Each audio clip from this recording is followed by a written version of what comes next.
प्यारे दोस्तों, स्वागत है आज की एक नई वीडियो में। दोस्तों, यदि आप कक्षा 10 में हैं और संस्कृत सब्जेक्ट लिए हैं तो आज की वीडियो आपके लिए बहुत ज़्यादा इंपॉर्टेंट होने वाली है, क्योंकि आज की इस वीडियो में आपको विभक्ति पहचानने की ट्रिक बताने वाला हूं। क्योंकि विभक्ति आपके बोर्ड एग्जाम में दोस्तों 2 से 3 अंक की आती है।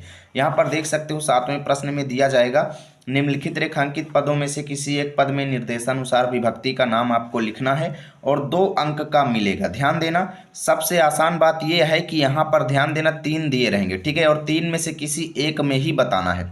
तो देख सकते हो कि 3 में से एक प्रश्न करेंगे और इसका आंसर जानते हो कितना बड़ा होगा, मात्र 2 शब्द का, ठीक है ना। और मात्र 2 शब्द लिखने के आपको कितने अंक मिल रहे हैं? 2 अंक मिल रहे हैं। तो दोस्तों ये अंक आपके छूटने नहीं चाहिए। प्लस आप लोग यहाँ पे देखते हो एक प्रश्न आपका एमसीक्यू बनेगा, किस विभक्ति एवं वचन का रूप है।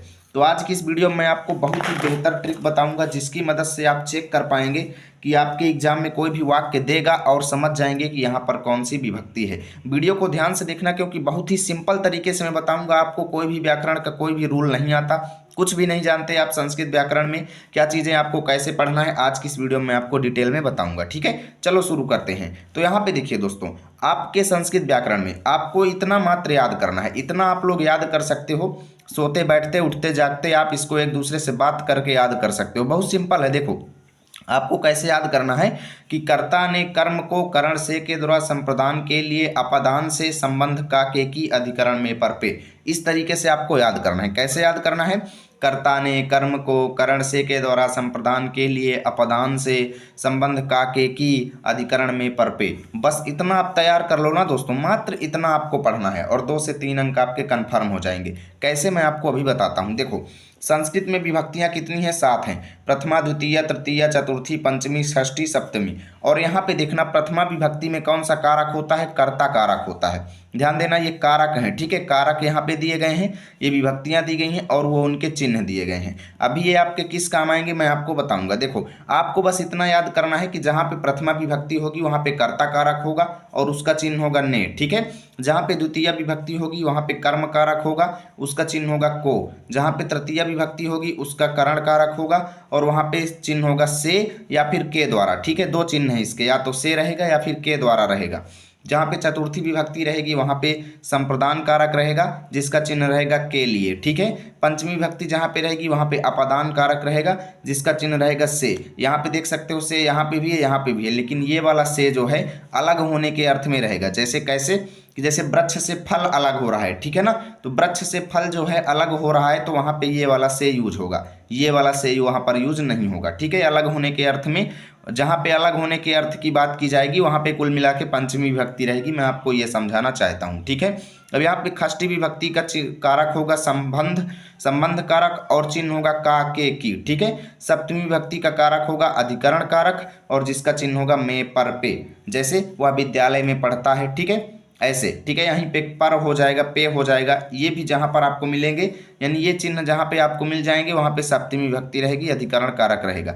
जहाँ पे ने आपको मिल जाएगा वहाँ पे प्रथमा विभक्ति रहेगी, जहाँ पे को मिल जाएगा वहाँ पे द्वितीय विभक्ति रहेगी, जहाँ पे से मिल जाए या फिर के द्वारा मिल जाए वहाँ पे तृतीय विभक्ति, जहाँ पे के लिए मिल जाए वहाँ पे चतुर्थी विभक्ति, और जहाँ पे से अलग होने के अर्थ में आएगा वहाँ पे पंचमी विभक्ति, जहाँ पे का के की इन 3 शब्दों में से कोई एक शब्द मिल जाएगा वहाँ पे षष्ठी विभक्ति, या फिर जहाँ पे में पर पे में से कोई शब्द मिल जाएगा वहाँ पे सप्तमी विभक्ति हो जाएगी।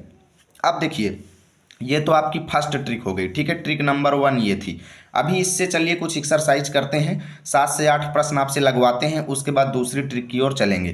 पूरा वीडियो ध्यान से देखना दोस्तों, स्किप बिल्कुल भी मत करना, नहीं आपको आप डाउट में पढ़ सकते हैं और एग्जाम में आपका प्रश्न छूट सकता है। जैसे यहाँ पे आप सभी के सामने पहला प्रश्न दे दिया कि रामः ग्रंथम पठति, ऐसे ही एग्जाम में प्रश्न देगा और एक शब्द के नीचे लाइन दे देगा। देख सकते हो ये 2024 का ही मॉडल पेपर है। यहाँ पे प्रश्न मैं आपको दिखाए ही देता हूँ, देख सकते हो, ठीक है। यहाँ पे ये नीचे लाइन खींची गई है, रामः नेत्राभ्याम पश्यति में आपको इस शब्द में विभक्ति बताना है, ठीक है, यानी जहाँ पे रेखा खींची गई है। तो ऐसे ही प्रश्न आपको बोर्ड एग्जाम में देगा कि रामः ग्रंथम पठति, ग्रंथ शब्द में आपको विभक्ति बताना है। तो सबसे पहले आपको करना क्या है, इसे हिंदी में ट्रांसलेट करो। सबसे पहला काम क्या है, हिंदी में ट्रांसलेट करो। तो हिंदी में ट्रांसलेट करोगे तो क्या आएगा, राम ग्रंथ को पढ़ता है, रामा ग्रंथम पठति मतलब राम ग्रंथ को पढ़ता है। तो बीच में आपको एक शब्द मिला को, क्या मिला, को। तो अभी मैंने आपको क्या बताया था कि जहाँ पे को मिल जाएगा, जहाँ पे को मिल जाएगा वहाँ पे क्या हो जाएगी, द्वितीय विभक्ति हो जाएगी। तो आंख मूंद के आप इस सवाल में लिख देंगे द्वितीय विभक्ति। ये आपका आंसर हो गया। ध्यान देना दोस्तों, मात्र द्वितीय विभक्ति, बस ये 2 शब्द लिखने की बदौलत आपको 2 अंक मिलेंगे। ध्यान देना, मात्र 2 शब्द लिखने की बदौलत 2 अंक। यहाँ पे अगला देखो, सह नेत्राभ्याम पश्यति। नेत्राभ्याम शब्द में आपसे पूछ ले कौन सी विभक्ति है, तो सबसे पहले इसको हिंदी में ट्रांसलेट करो। अभी कई लोग कहेंगे भैया हमको हिंदी में ट्रांसलेट करना नहीं आता, तब हम क्या करेंगे, उनको भी मैं आपको बताऊंगा, टेंशन मत लो, वीडियो में अंत तक जुड़े रहो। सह नेत्राभ्याम पश्यति मतलब वह नेत्रों के द्वारा देखता है, ठीक है। नेत्राभ्याम पश्यति मतलब वह नेत्रों के द्वारा देखता है, ठीक है, या फिर नेत्रों से देखता है, ऐसे भी हो सकता है। तो मैंने आपको क्या बताया कि जहाँ पे से शब्द आ जाए या फिर के द्वारा शब्द आ जाए, वहाँ पे आप लोग क्या करेंगे, तृतीय विभक्ति लिख देंगे। आंख मूंद के बस आप तृतीय विभक्ति लिख दो, ठीक है। तृतीय विभक्ति यहाँ पे लिख दो, आपका आंसर आ गया। बताइए 2 अंक कन्फर्म हुए।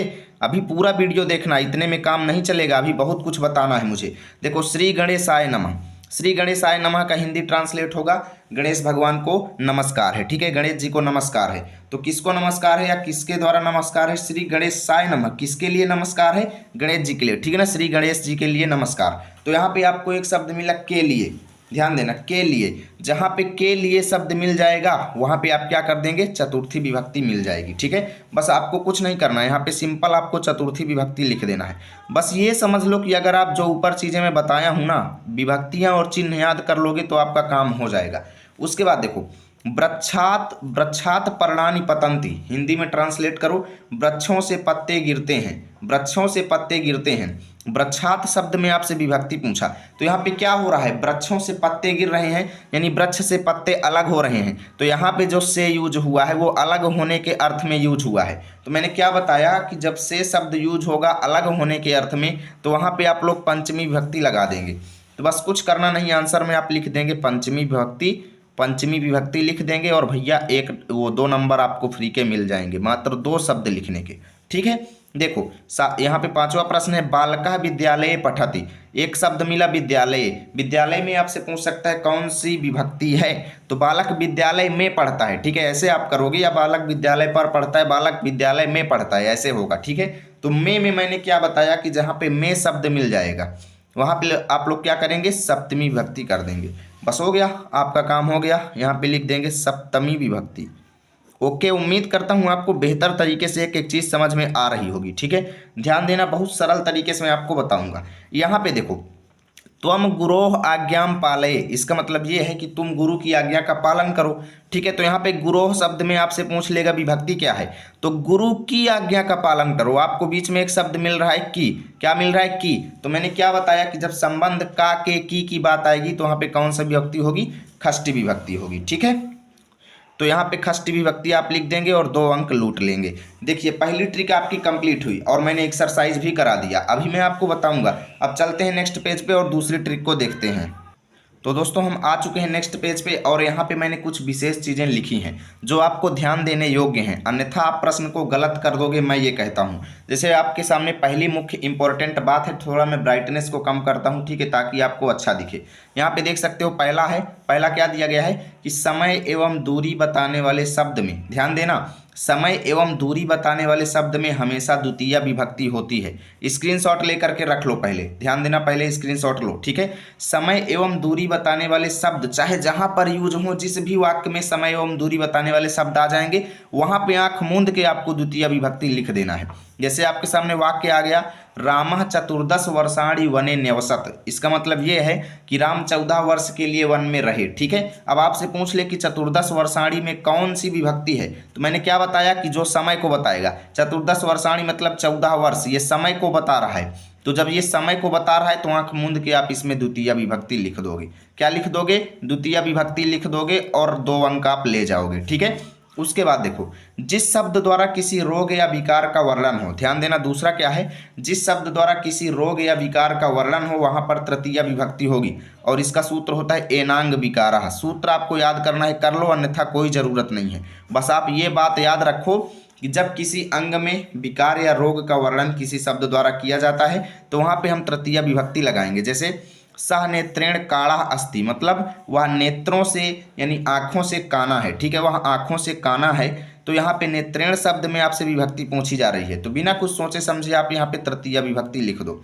जैसे एक शब्द एक वाक्य और दे दे, सहपादेन खंजह, क्या देते, सहपादेन खंजह, इसका मतलब ये है कि वह पैर से लंगड़ा है, ठीक है। और आपसे पूछ ले पादेन शब्द में कौन सी विभक्ति है, तो बिना कुछ सोचे समझे आपको तृतीया विभक्ति लिख देना है, क्योंकि मैंने बताया है कि जब किसी रोग या विकार का वर्णन होगा तो वहां पे आप क्या करेंगे, वहां पे आप तृतीया विभक्ति कर देंगे। ओके, तीसरी बात देखते हैं जो बेहद इंपॉर्टेंट है, वो है नमः यानी नमस्कार। स्वस्ति शब्द आ जाए आपके वाक्य में, अगर नमः शब्द आ जाए, नमस्कार शब्द आ जाए, स्वस्ति शब्द आ जाए, स्वाहा शब्द आ जाए, स्वधा शब्द आ जाए, ठीक है, आदि शब्द अगर आ जाए तो वहां पे आपको हमेशा चतुर्थी विभक्ति लिखना है। ध्यान देना, जैसे श्री गणेशाय नमः शब्द आ गया, नमः शब्द आपको मिल गया, तो बस आपको कुछ नहीं करना, सीधा चतुर्थी विभक्ति लिख दो। ओके, तो ये तीन चीज़ें कुछ इंपॉर्टेंट थी जो आपको अलग से पढ़ना चाहिए था, ठीक है। तो इस तरीके से आप विभक्ति जो है पहचान सकते हैं। अगर आपको अच्छे से समझ में आया है तो यहाँ पे ये 3 वाक्य मैंने दिए हैं और तीनों ही वाक्यों का आंसर आपको इस वीडियो के कमेंट बॉक्स में देना है।